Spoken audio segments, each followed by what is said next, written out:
Fast forward to today, and the pattern persists. Think of Edward Snowden, whose technical expertise and ethical clarity led him to expose global surveillance programs in 2013. His decision to prioritize truth over comfort cost him his career, his home, and his safety. Or Frances Haugen, the Facebook whistleblower, whose data science skills revealed how social media algorithms amplify harm. She saw what others couldn't, or wouldn't, and paid a personal price for speaking out. These modern examples echo Nietzsche's insight. When your mind sees through the herd instinct, the human tendency to prioritize group cohesion over truth, you risk becoming an outsider, not because you're wrong, but because you're disruptive. Soft, reflective music. If you're watching this, you might know this feeling. Maybe you've noticed a flaw in a system, say at work or in society, that seems glaringly obvious to you, but invisible to others. Maybe you've tried to explain a complex idea, only to feel like you're speaking a different language. Or maybe you felt a profound loneliness, not because you don't want connection, but because your mind operates on a wavelength others rarely tune into. Neuroscience offers a clue here. Social rejection activates the same brain circuits as physical pain. For highly intelligent people, this isn't just a metaphor. It's a biological reality. The sharper your perception, the more acutely you feel that disconnection. But here's the twist. That same isolation can be the birthplace of your most transformative ideas. Let's dig into why this happens. Your brain is wired differently. Studies show that highly intelligent minds have hyperconnected neural networks, like a city with expressways linking every corner. This lets you make leaps of insight, connecting seemingly unrelated ideas, spotting patterns, or imagining possibilities others miss. But it also means your thoughts can spiral. Researchers call this rumination, a relentless mental loop where your brain chews on problems, questions, or worries without stopping. It's like having a supercomputer that never powers down. Vincent van Gogh lived this reality. His paintings, vibrant, swirling, alive, came from a mind that saw light and emotion in ways others couldn't. But that same intensity turned inward, dissecting his own thoughts with merciless precision. "I put my heart and soul into my work," he wrote, "and I have lost my mind in the process." Then there's the empathy factor. Exceptional intelligence often comes with what psychologists call cognitive empathy, the ability to deeply understand others' perspectives and pain. This isn't just feeling sorry for someone. It's modeling complex systems and their human impact in your mind. For most people, the world's suffering, poverty, climate change, injustice, is a distant fact they can tune out. But if your mind lacks those psychological filters, you might feel it all too keenly. Take Rachel Carson, whose 1962 book Silent Spring sparked the environmental movement. Her scientific clarity let her see the devastating effects of pesticides long before others did. But that same clarity brought her profound personal anguish. Or consider Greta Thunberg, whose laser-focused understanding of climate science drives her activism, but also exposes her to relentless public scrutiny. Seeing too much can feel like carrying the world's weight on your shoulders. So, how do you live with a mind that sees so much, feels so deeply, and questions everything? Nietzsche didn't just diagnose this problem. He offered a way forward. In Thus Spoke Zarathustra, he wrote, "One must still have chaos in oneself to give birth to a dancing star. That chaos, the overthinking, the isolation, the overwhelming empathy, isn't just a curse. It's the raw material for creation. The key is to channel it into something tangible, something that gives your insights form and purpose. History is full of people who did this. Ludwig van Beethoven, facing the agony of deafness, didn't retreat into despair. Instead, he composed his late string quartets in silence, exploring emotional and musical depths that still resonate today. Temple Grandin, whose autism made human social cues baffling but animal behavior crystal clear, used her unique perspective to revolutionize livestock welfare. "I am different, not less," she said, a mantra that echoes Nietzsche's call to embrace your cognitive uniqueness. Let's try an experiment. Think of an insight or truth you've been carrying, one that feels heavy, maybe because others don't see it, or because it keeps you up at night. It could be a vision for a better world, a critique of something broken, or even a personal realization. Now imagine giving it form. Could you write it as a story? Code it as an app? Paint it? Design it? Or share it in a conversation? Creativity isn't just for artists. It's a neurological lifeline.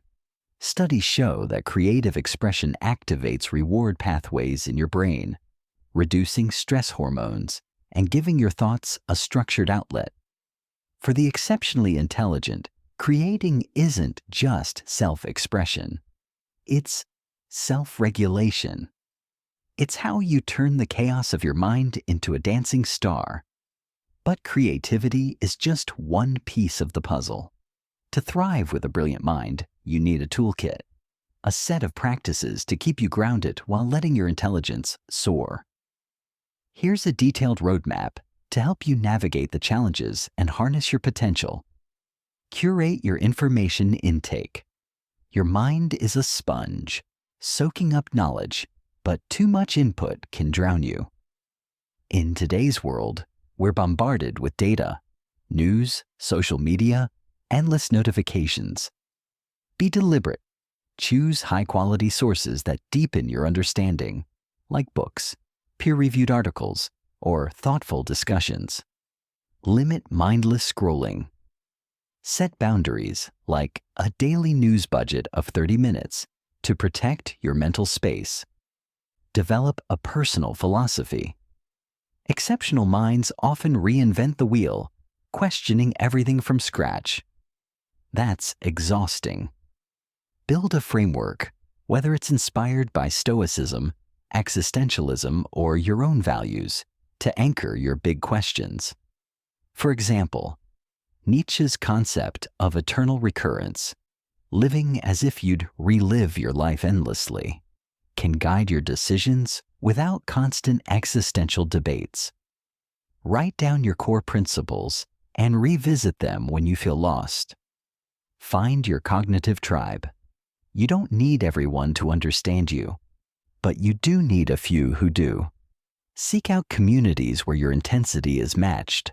Online forums like Reddit's RE Philosophy, niche conferences, or local meetups for thinkers, coders, or creators. These connections, even if virtual, reduce the sting of isolation. For example, Srinivasa Ramanujan, the Indian mathematician whose intuitive genius baffled his peers, found solace in collaborating with Cambridge scholars who could engage with his ideas. Commit to consistent creativity.